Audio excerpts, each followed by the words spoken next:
दूसरी बड़ी खबर की ओर आगे बढ़ेंगे। हरियाणा में फसलों की सरकारी खरीद जल्द ही शुरू होने वाली है। ऐसे में अनाज मंडी कितनी तैयार है, सरकार और प्रबंधन की ओर से क्या कुछ व्यवस्थाएं की गई हैं। हरियाणा की अनाज मंडियों में 1 अप्रैल से गेहूं की सरकारी खरीद शुरू होने जा रही है, जिसे लेकर तैयारियां तेज हैं। अंबाला कैंट मंडी में सड़क मरम्मत, लाइट और पानी की व्यवस्था की जा रही है। वहीं किसान मजदूर अटल कैंटीन पर गैस की कमी के कारण खाना चूल्हे पर बनाना पड़ रहा है, जिससे कर्मचारियों को खासी दिक्कतें पेश आ रही हैं। मंडी प्रशासन के अनुसार 5 से 7 अप्रैल तक गेहूं की आवक शुरू होने की संभावना है। हालांकि खरीद 1 अप्रैल से शुरू हो जाएगी, लेकिन यहाँ पर गेहूं की आवक जो है वो लगभग 4 दिनों के बाद यानी कि 5 से 7 अप्रैल के बीच में गेहूं की आवक की संभावनाएं अभी दिख रही हैं।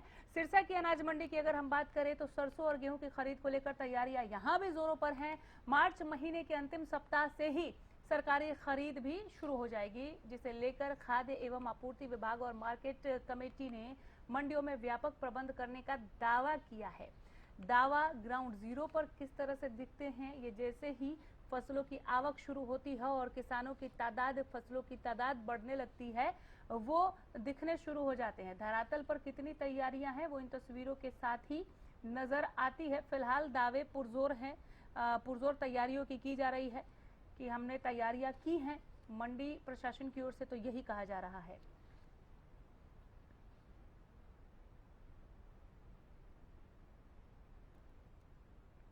अनाज मंडी अंबाला कैंट में जो गेहूं की खरीद का जो कार्य है वो शुरू होने वाला है। वो आगामी 1 अप्रैल से वो शुरू हो जाएगा और 1 अप्रैल से 15 मई तक गेहूं की खरीद की जाएगी, जिसके संबंध में जो मंडी संबंधित तैयारियां वो चल रही हैं।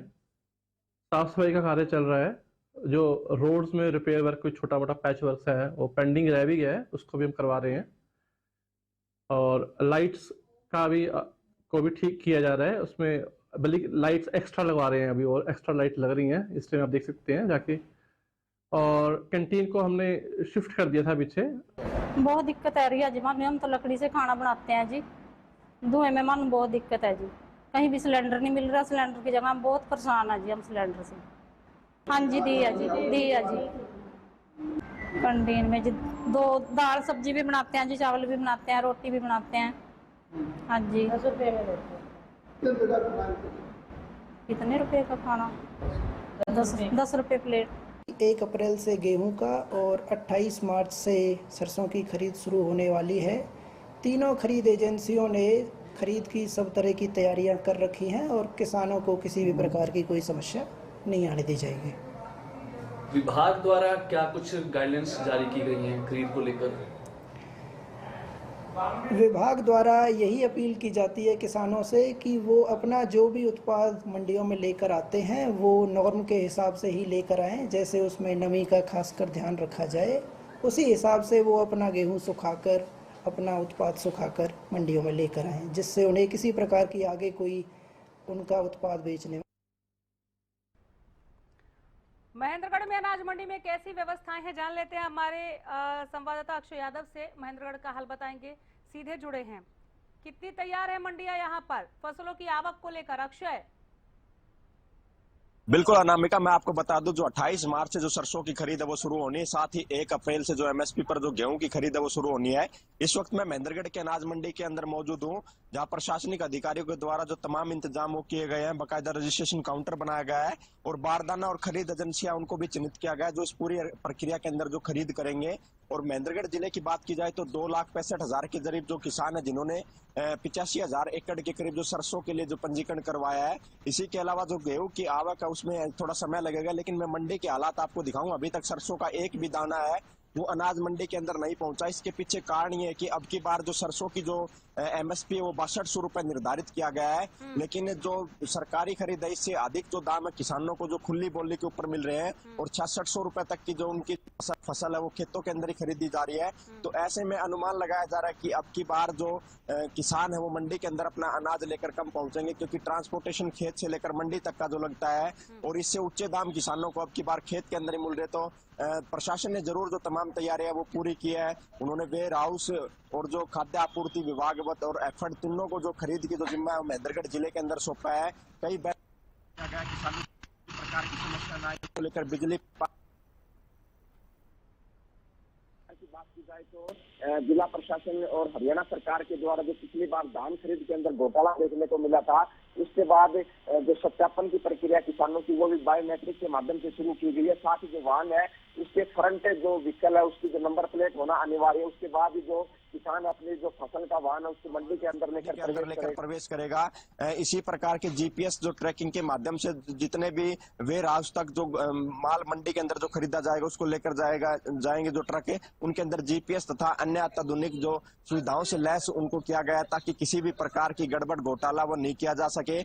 लेकिन फिलहाल जो महेंद्रगढ़ मंडी के जो व्यापारी है उनका भी यही कहना है कि जो सरसों के दाम है वो कहीं ना कहीं जो एमएसपी से जो ऊपर मिल रहे हैं, तो ऐसे में जो अब की बार देखने को मिल सकता है कि सरकारी खरीद बहुत कम हो। जी, एमएसपी से ऊपर दाम मिल रहे हैं। आपने जो जिक्र किया वो 6200 और 6600 के अंतर को लेकर किया कि अगर मंडियों में जो 28 मार्च से सरसों की सरकारी खरीद शुरू होनी है वहां कीमत मिलेगी 6200, और यही वो वजह है, रीजन है कि अभी तक सरसों की आवक शुरू नहीं हुई है। किसान पहुंच ही नहीं रहे सरसों को लेकर, क्योंकि उनके सरसों के दाने की उससे ज्यादा कीमत बाहर ही मिल जा रही है। व्यापारी उन्हें 6600 दे रहे हैं, यही कह रहे थे आप? जी जी जी, ठीक है। जो किसान जाएंगे जिन्हें बाहर व्यापारियों से या तो ये कीमत नहीं मिल रही या ऐसे व्यापारी उन्हें नहीं टकरा रहे कि जो उनकी फसल को खरीद ले, क्योंकि वो पहले ही फसल खरीद चुके हैं, तो जो किसान जाएंगे अपनी फसल को लेकर, अपनी सरसों को लेकर मंडियों में, उसके लिए मंडियों की तैयारी बताएं, और साथ में किसानों के लिए इस बार क्या नए प्रावधान सेट किए गए हैं वो भी बताएं। बिल्कुल, मैं बता दूं, जिला प्रशासन के द्वारा जो किसान अपनी सरकारी खरीद के लिए जो सरसों लेकर आएगा, एमएसपी पर 6200 रुपए उसका एमएसपी निर्धारित किया गया है, और वो मंडी के अंदर पहुंचेगा तो सबसे पहले उसका जो मेरी फसल मेरा ब्यूरो पोर्टल उस पर पंजीकरण आवश्यक होगा। उसके साथ ही उसका आधार कार्ड व अन्य जो दस्तावेज है वो मांगे जाएंगे, और उसके बाद बायोमेट्रिक के माध्यम से अब की बार जो सत्यापन किया जाएगा, खुद जिस किसान के नाम से मेरी फसल मेरा ब्यूरो पोर्टल के ऊपर जो पंजीकरण किया गया उस किसान को मौके पर मौजूद रहना पड़ेगा, और उसकी बायोमेट्रिक जो सत्यापन होगा, उसके बाद जो उसके ट्रैक्टर के अंदर या अन्य वाहन के अंदर उसका जो माल वो लदा होगा, तो उस फसल की जो वाहन है उसके जो बकायदा जो रजिस्ट्रेशन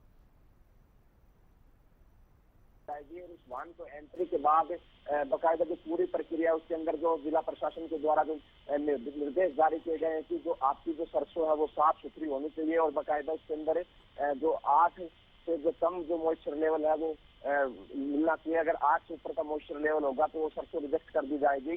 तो ऐसे में जो महेंद्रगढ़ के अंदर पिछले जो एक हफ्ते के अंदर मौसम के अंदर परिवर्तन देखने को मिला था, और हल्की बारिश भी देखने को मिली थी, जिसके कारण जो कहीं ना कहीं जो सरसों के अंदर नमी भी है और 12 से 15 तक की नमी है, लेकिन उसके बावजूद जो 6700 रुपए का जो दाम है उनको जो खुली बोली के ऊपर मिल रहा है, तो ऐसे में किसान है सबसे पहले जो खुली बोली की तरफ अपना रुझान करे, क्योंकि वहां पर उनको नगद भुगतान मिलता है, और साथ ही जिस प्रकार से जो सरकार की तरफ से गाइडलाइन जारी की गई है वो व्यापारी खुद उनको जितनी मॉइस्चर लेवल है वो चेक करके उनका रेट बता देते हैं, और उसके बावजूद अगर एमएसपी से ऊपर उसको दाम मिल रहा है तो वो खुली बोली के ऊपर कहीं ना कहीं बेचने का काम कर रहा है। जिला प्रशासन की बात की जाए तो मैं महेंद्रगढ़ अनाज मंडी के अंदर मौजूद हूँ। उधर जो रजिस्ट्रेशन के लिए एक जो कमरा है वो निर्धारित किया गया है, वहां पर जो किसान है उसका रजिस्ट्रेशन किया जाएगा, और महेंद्रगढ़ मंडी के अंदर जो साफ सफाई और जिला प्रशासन के द्वारा की गई है, और 28 तारीख से खरीद शुरू होगी। तो एसडीएम महेंद्रगढ़ खुद है वो अनाज मंडी का दौरा कर चुकी है, और यहाँ की जो तमाम व्यवस्था है उसको सुनिश्चित किया गया है कि किसी भी प्रकार की जो समस्या हो किसानों को ना आए।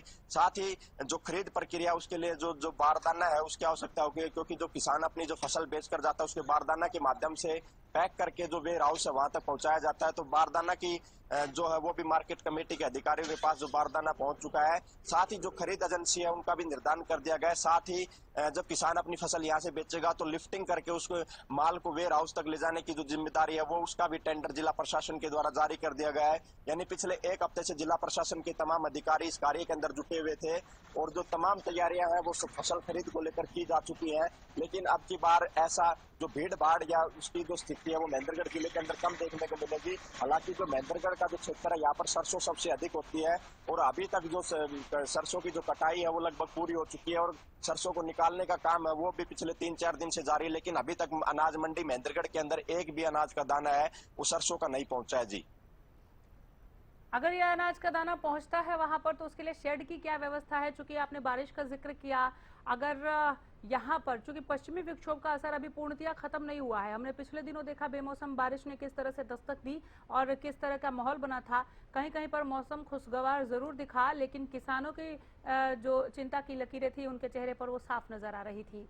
वो लकीरें अभी भी बनी हुई हैं क्या? क्योंकि आप अनाज मंडी के भीतर हैं, आप हमें बेहतर बता पाएंगे कि पिछले अनुभव से कुछ सीखा है यहाँ पर मंडी प्रबंधन ने, शेड बनाए हैं?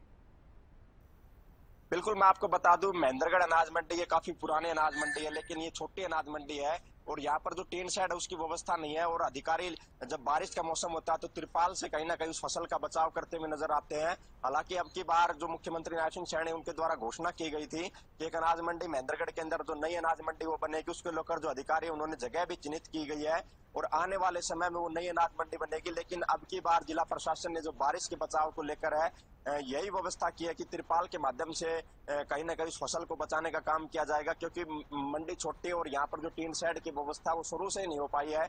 तो इसको लेकर जो किसानों को जो खासी जो परेशानी उसका सामना जरूर करना पड़ता है, क्योंकि जब बारिश का सीजन होता है तो उसके अंदर जो फसल है जो किसान अपनी मंडी के अंदर यहाँ पर लेकर आता है वो भीग जाती है और उसको कई दिनों तक इंतजार करना पड़ता है। उसको लेकर तो क्योंकि टीन शेड अब की बार भी यहाँ पर नहीं, उसको लेकर किसानों से भी आग्रह किया गया है कि वो अपनी फसल को बिल्कुल सुखा कर लाए ताकि वो हाथों हाथ बिक जाए और उसकी लिफ्टिंग की प्रक्रिया भी पूरी हो जाए और उसको 1-2 दिन का फसल मंडी के अंदर ना रखनी पड़े और लंबा इंतजार ना करना पड़े। इसको लेकर जिला प्रशासन की तरफ से एडवाइजरी भी लेकिन जारी अगर की 1 गई है। घंटे भी मंडी और में उसके रखना पड़ा तो तिरपाल क्या व्यवस्था है? कह रहे उसके बाद कह रहे हैं कि हम पूरी तरह से तैयार हैं। तिरपाल की क्या व्यवस्था है? 15-20 मिनट भी अगर अपनी फसल को मंडी के भीतर रखना पड़ा और बारिश हो जाए, उसकी सुखाकर लाई गई फसल बर्बाद हो जाएगी। अभी तो ठीक है, आप कह रहे हैं कि आवक शुरू नहीं हुई है तो थोड़ा सा यहाँ पर स्थिति को कंट्रोल किया जा सकता है कि अगर आते ही फसल बिक जाए और उसका उठान करा लिया जाए। लेकिन उठान भी ऐसे हाथों हाथ कुछ सेकंड्स में नहीं होंगी ना। ये तो हवा में कहने वाली बातें हैं कि हम तैयार हैं। ये मंडी प्रबंधन को इसका जवाब देना चाहिए। सरसों की खरीद को लेकर हमने अभी तक बात की। अक्षय, आपने बताया कि यहाँ पर सरसों की पैदावार ज्यादा होती है, लेकिन गेहूं की भी सरकारी खरीद जो है वो 1 अप्रैल से शुरू होने जा रही है। उसके लिए किस तरह की तैयारियां, किसानों का क्या मूड देख रहे हैं? बाहरी बेच लेंगे जैसे सरसों बेची जा रही है, वहां पर कुछ और ज्यादा ऑफर किया जा रहा है क्या बाह्य व्यापारियों की ओर से, बाहरी व्यापारियों की ओर से? इसके बारे में भी थोड़ा और खुलकर विस्तार से बताएं।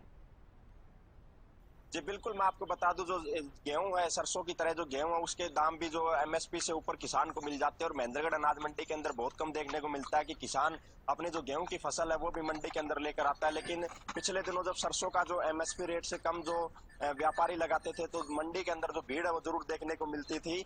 और मंडी के अंदर खासी परेशानी सबसे ज्यादा ये रहती थी कि मंडी छोटी है और किसानों की जब भारी भीड़ यहाँ पर उमड़ती थी तो किसान जिला प्रशासन के द्वारा जो अस्थायी जो खरीद केंद्र है वो भी बाकायदा महेंद्रगढ़ जिले के अंदर पिछले दिनों बनाने पड़े थे। महेंद्रगढ़ का जो सब डिपो वहां पर जो किसानों के लिए जो अस्थायी तौर पर जो दूसरी मंडी है वो जिला प्रशासन की तरफ से बनाई गई थी, क्योंकि महेंद्रगढ़ अनाज मंडी के लिए इतनी पर्याप्त जगह नहीं है और इसके कारण पूरे शहर के अंदर जो जाम की स्थिति कहीं ना कहीं वो पैदा हो जाती है। साथ में रेलवे स्टेशन का एरिया लगता है तो लोगों को खासी परेशानी होती है, जिसके चलते अस्थायी मंडी जरूर बनाई जाती है। और अब की बार जिला प्रशासन का यही जब उनसे ये पूछा जाता है कि जब बारिश का मौसम है और उसके अंदर जब बारिश आती है तो क्या बचाव के उपाय रहेंगे, तो उनका यही कहना होता है कि जो महेंद्रगढ़ की अनाज मंडी है यहाँ पर किसी भी प्रकार की जो टीन शेड की व्यवस्था नहीं है, तो इसको लेकर सिर्फ तिरपाल एक ऐसा माध्यम है जिसके माध्यम से हम फसल को बचा सकते हैं। जब नई मंडी का निर्माण होगा उस समय जो टीन शेड की व्यवस्था होगी उसी के अंदर जो खरीद प्रक्रिया वो भविष्य के अंदर शुरू की जाएगी। लेकिन ये समय बता पाएगा कि कितने समय के अंदर वो मंडी उसका निर्माण कार्य शुरू हो पाता है। और काफी वर्षों से जो किसान है इस समस्या से जरूर परेशान यहाँ पर है, क्योंकि जब थोड़ी बहुत भी बारिश होती है तो बात नहीं हुई अक्षय। मंडी प्रबंधकों से अगर आपकी बात हो ना, उनसे पूछिएगा कि जब नई मंडी बनेगी तभी किसानों की पैदावार उनके लिए कोई मूल्य रखेगी क्या? अभी जो उन्होंने अपनी फसलें उपजाई हैं उसका वो क्या करेंगे? ये कोई बात नहीं होती है कि नई अनाज मंडी बनेगी तब हम शेड की व्यवस्था देख लेंगे। ऐसे आप कैमरे के आगे बार बार कहते नहीं थकते कि हम तैयार हैं। क्या तैयारी है? तिरपाल लेके खड़े हैं आप। अगर ऐसे में सरसों की आवक शुरू हो जाती, कहाँ रखते आप? मौसम का मिजाज कह रहा है कि इंद्रदेव गरजेंगे भी, बरसेंगे भी, और आप तैयार ही नहीं है। फिर आप कहते हैं हम तैयार हैं। नई मंडी का बहाना बनाना बंद करना होगा यहाँ पर मंडी प्रबंधकों को। और बहुत बेहतरीन बातचीत आपने पहुंचाई, बहुत बेहतरीन रिपोर्ट आपने पेश की यहाँ से, जो पोल खोलती है यहाँ पर मंडी प्रबंधकों की। अपडेट के साथ लौटकर हम जरूर आएंगे अपडेट जानने के लिए। अपडेट के साथ आगे आप भी बने रहिए। फिलहाल शुक्रिया।